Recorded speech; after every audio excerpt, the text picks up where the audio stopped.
Siapkan hati kami untuk mendengarkan firman Tuhan. Bukakan hati dan pikiran kami mengakui atas kesalahan dosa yang telah kami perbuat secara sengaja ataupun tidak sengaja. Kami merendahkan diri kami Tuhan untuk menerima makanan rohani kami yang akan kami terima pada malam hari ini. Urapi hamba yang akan menyampaikan firman Tuhan. Kiranya firman ini boleh berdiam diri di dalam diri kami masing-masing. Dan kami rindu firman ini boleh kami bagikan kepada saudara-saudari kami yang belum mengenal Engkau Tuhan.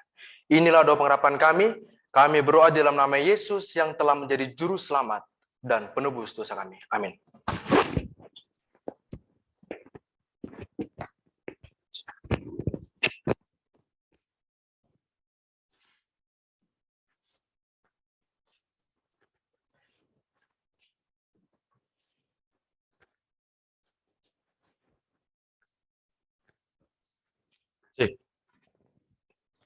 Baik, Shalom. Kan firman Tuhan? Puji Tuhan. Baik, saya ulangi. Shalom, selamat malam. God is good. And all the time. Puji Tuhan. Sekarang kita sudah tiba di malam yang kedua. Dan pada malam yang indah ini, yang penuh dengan sukacita ini, kita akan mendengarkan firman Tuhan yang saya beri dengan judul The Best Day Ever. Hari yang terbaik.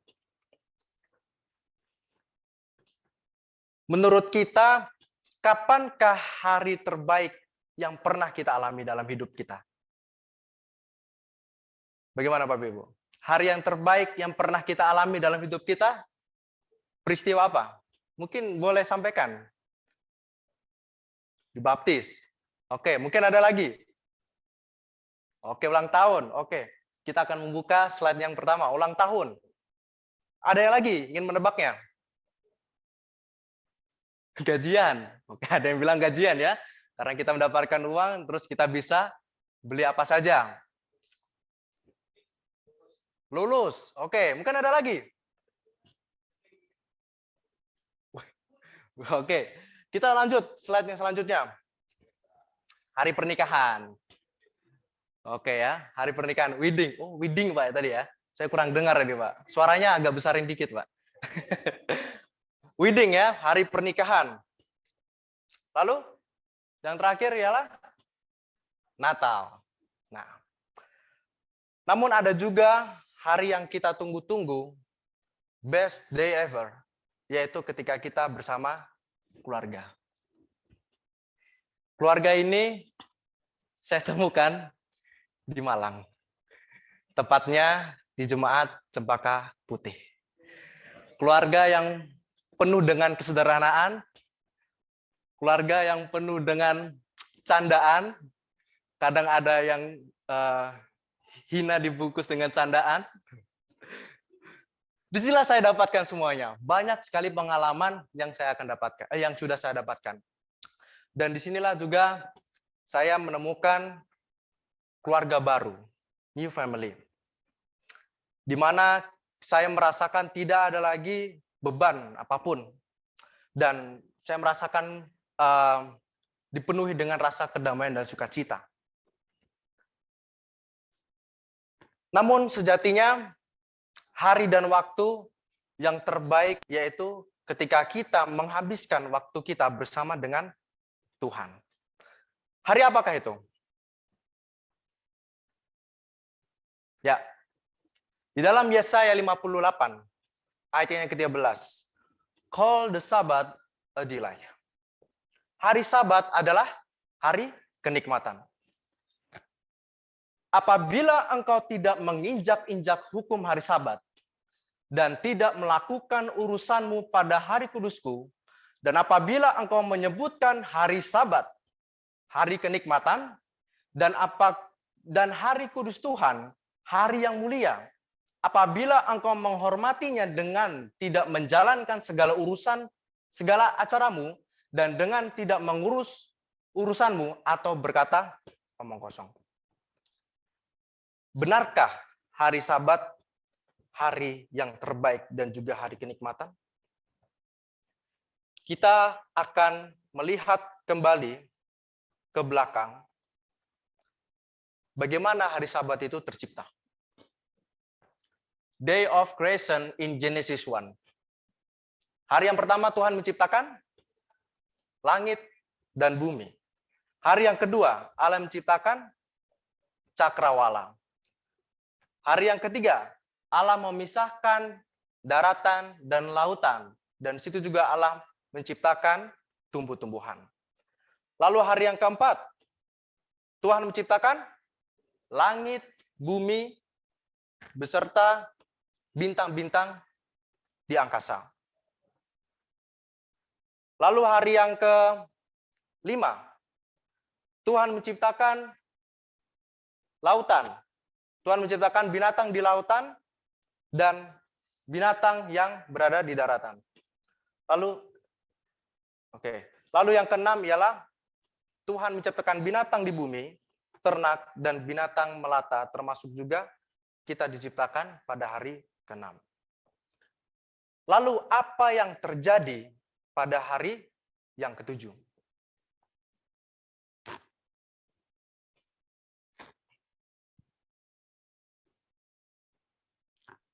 Pada hari yang ke-7, di dalam Kejadian 2 ayat 2, ketika Allah pada hari ke-7 telah menyelesaikan pekerjaan yang dibuatnya itu, berhentilah ia pada hari ke-7 dari segala pekerjaan yang telah dibuatnya itu.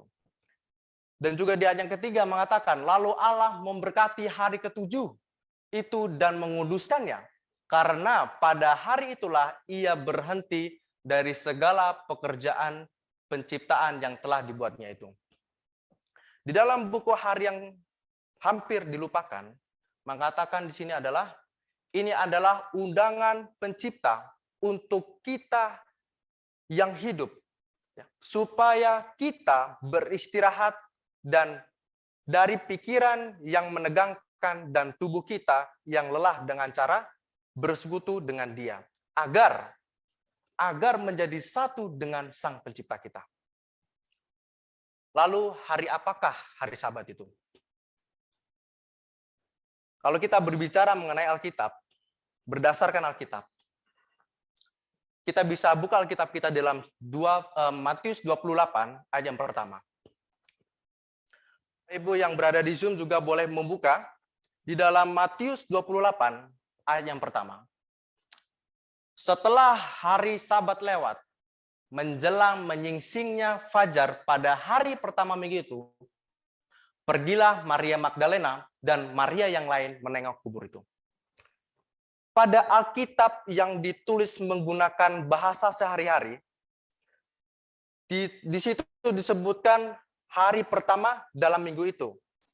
Dan itu diterjemahkan menjadi hari Minggu. Nah, dengan demikian, kita bisa simpulkan bahwa hari pertama dalam satu minggu ialah hari Minggu. Dan kalau kita melihat di dalam Alkitab versi King James Version, mengatakan di situ adalah the first day of the week. The first day of the week, atau bisa disebut dengan on Sunday. Nah, lalu kita kembali lagi ke dalam Matius 28 ayat yang pertama. Setelah hari Sabat lewat, maka berarti hari sebelum hari Minggu adalah hari Sabtu. Memang sudah tidak ada lagi keraguan di dalam dunia kekristenan bahwa Yesus bangkit pada hari Minggu, yang biasa kita kenal sebagai Easter Sunday. Kalau kita melihat berdasarkan ilmu bahasa, dalam Kamus Besar Bahasa Indonesia, halaman 763, terdapat kata Sabat, yaitu Sabtu. Atau mungkin di dalam kitab Taurat mengatakan di sini, hari Tuhan beristirahat sesudah menciptakan alam semesta menurut kitab Taurat. Lalu kita beralih ke Kamus Bahasa Inggris, Webster Dictionary, menuliskan bahwa Sabat, the seventh day of the week, and Sunday the first day of a week. Kita pelajari lebih dalam lagi. Ada 108 bahasa dunia mengartikan hari Sabtu sebagai hari Sabat. Sebagai contoh, bahasa Portugis dan Spanyol, mereka menyebut hari Sabat ialah Sabado. Lalu bahasa Rusia, mereka menyebut hari Sabat ialah Subata. Bahasa Bulgaria, mereka mengatakan Subuta. Lalu orang Arab menyebutnya As-Sabt. Ya. Nah, dalam khusus dalam bahasa Arab, hari pertama atau hari Minggu adalah Ahad, yang berasal dari kata wahid, artinya satu. Lalu hari Senin dari kata isnain, yang artinya dua. Berikut juga hari Selasa dari kata salasa, yang artinya tiga. Dan sampai tiba hari Sabtu, hari ketujuh, yaitu hari Sabat, hari Sabtu. Berarti sudah tidak diragukan lagi Bapak Ibu ya. Hari Sabat jatuh pada hari yang ketujuh. Kalau kita melihat kehidupan bangsa Yahudi, di mana saja penganut agama Yahudi yang berada di dunia ini, mereka selalu beribadah pada hari Sabtu. Hal ini telah berlangsung turun-temurun dan tidak pernah berubah. Saya mendapatkan referensi ini dari Kitab Ajaib yang ditulis oleh Dr. Kathleen Kuntaraf dan juga Pendeta Kuntaraf. Lalu untuk siapa hari Sabat dijadikan? Di dalam Markus 2 ayat 27 mengatakan, lalu kata Yesus kepada mereka, hari Sabat diadakan untuk manusia dan bukan manusia untuk hari Sabat. Hari Sabat untuk manusia bukan bangsa tertentu. Dan Allah sendiri yang membuatnya. Jadi tidak ada golongan ini memelihara hari Sabat, golongan ini tidak memelihara hari Sabat. Di Alkitab sudah jelas dikatakan, ya. Dan ini tidak bisa dipatahkan oleh siapapun, termasuk manusia. Karena firman Allah telah berkata, hari Sabat diadakan untuk manusia. Manusia, ya, berarti kita semua yang ada di muka bumi ini. Lalu siapa Tuhan atas hari Sabat? Di dalam Markus 2:28 mengatakan, jadi anak manusia adalah juga Tuhan atas hari Sabat.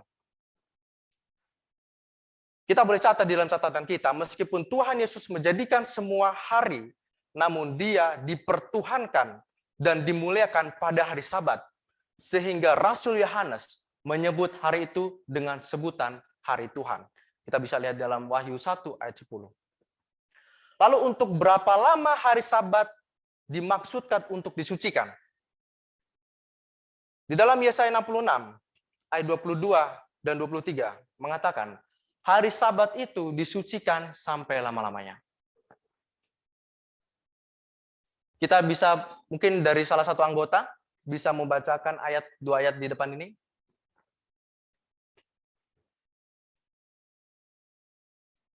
Salah satu anggota boleh membacakan?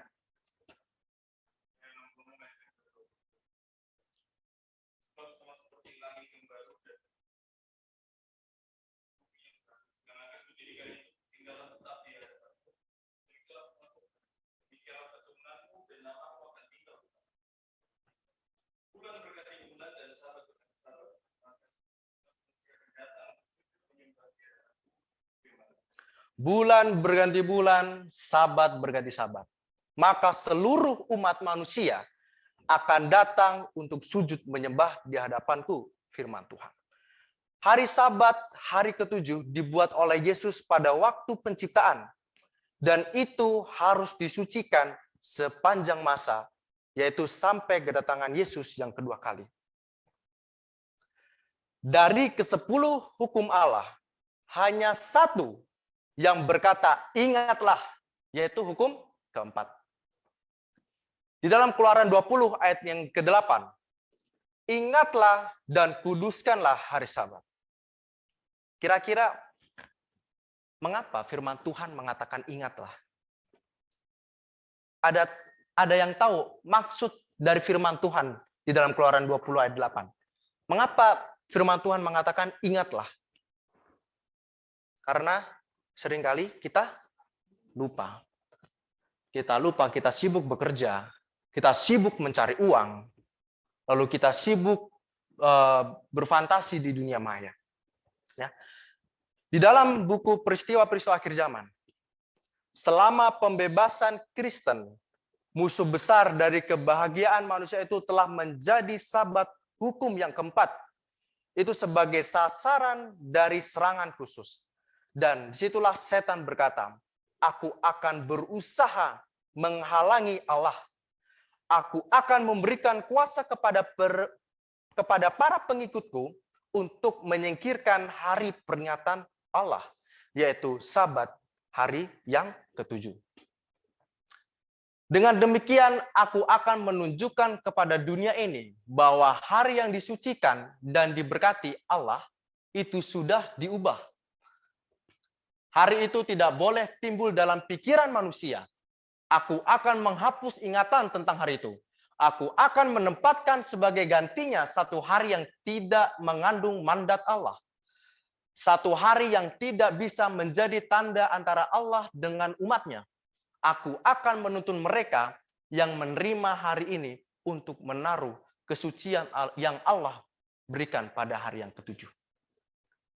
Setan akan terus tetap berusaha untuk menghancurkan hukum Tuhan, terkhususnya hukum yang keempat. Ya.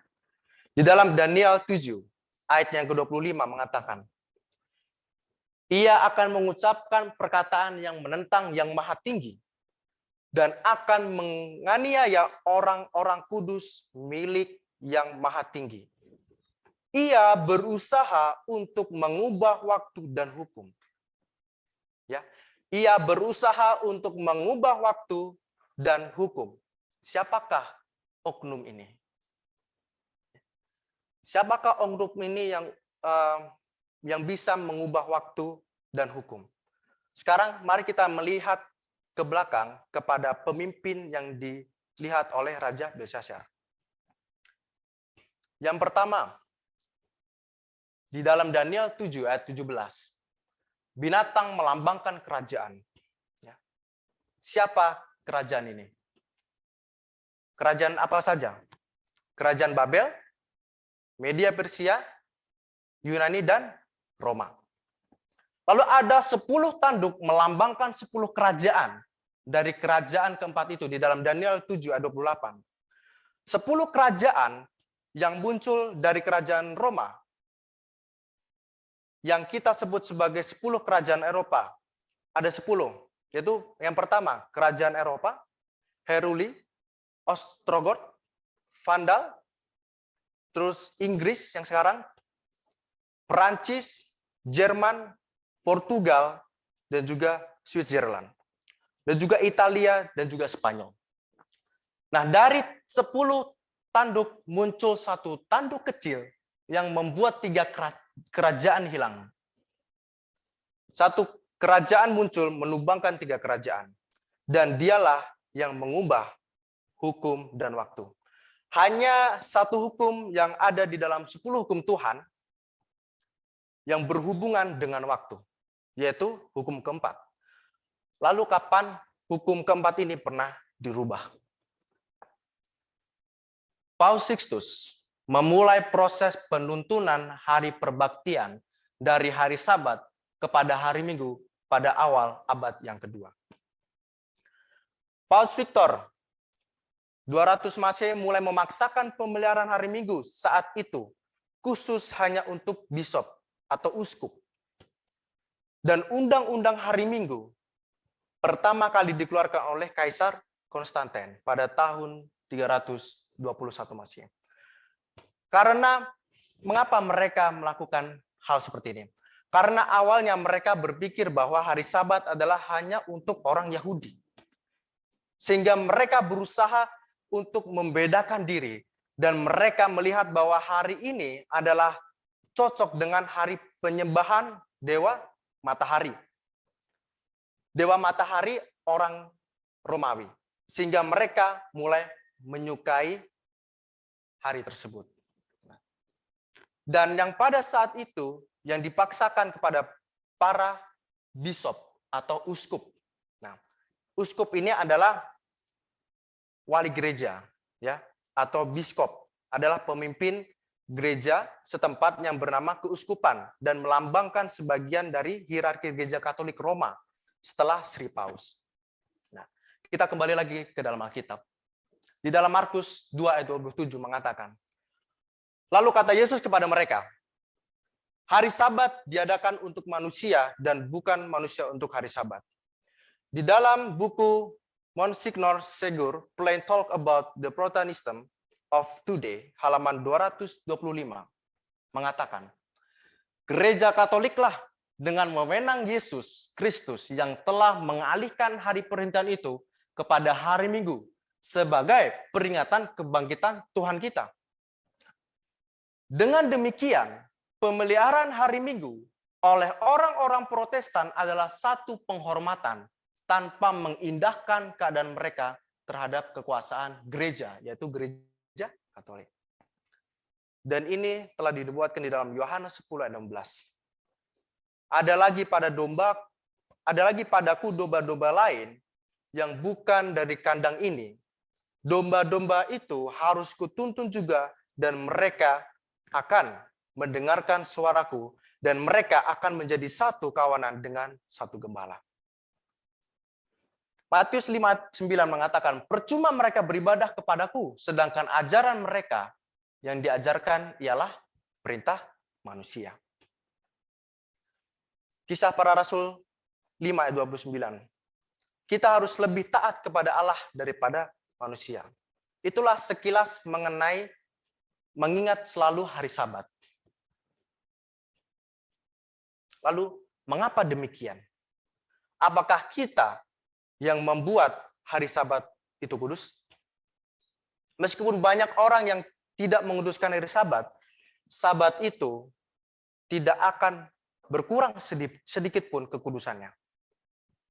Tidak, ya. Allah lah yang membuat kekudusan itu. Sabat itu kudus dan kekudusan itu tidak akan pernah hilang. Remember the Sabbath day to keep holy. Ya. Dalam versi lain mengatakan seperti ini. Dengan demikian, kita mengingat bahwa hari Sabat kita menguduskan hari Sabat itu. Tetapi apakah cukup hanya untuk mengingat? Lalu apa maksud mengingat di sini? Nah, bagaimana cara kita menguduskan hari Sabat? Yang pertama ialah tidak melakukan segala urusanmu. Tidak melakukan segala urusan saudara dan juga saya. Di dalam Yesaya 58 ayat 11. Apabila engkau tidak menginjak-injak hukum Sabat, dan tidak melakukan urusanmu pada hari kudusku, apabila engkau menyebutkan hari Sabat, hari kenikmatan, dan hari kudus Tuhan, hari yang mulia, apabila engkau menghormatinya dengan tidak menjalankan segala acaramu, dan dengan tidak mengurus urusanmu dan berkata omong kosong. Kita tidak menjalankan yang bersifat tidak rohani. Lalu yang kedua, berbakti kepada Tuhan.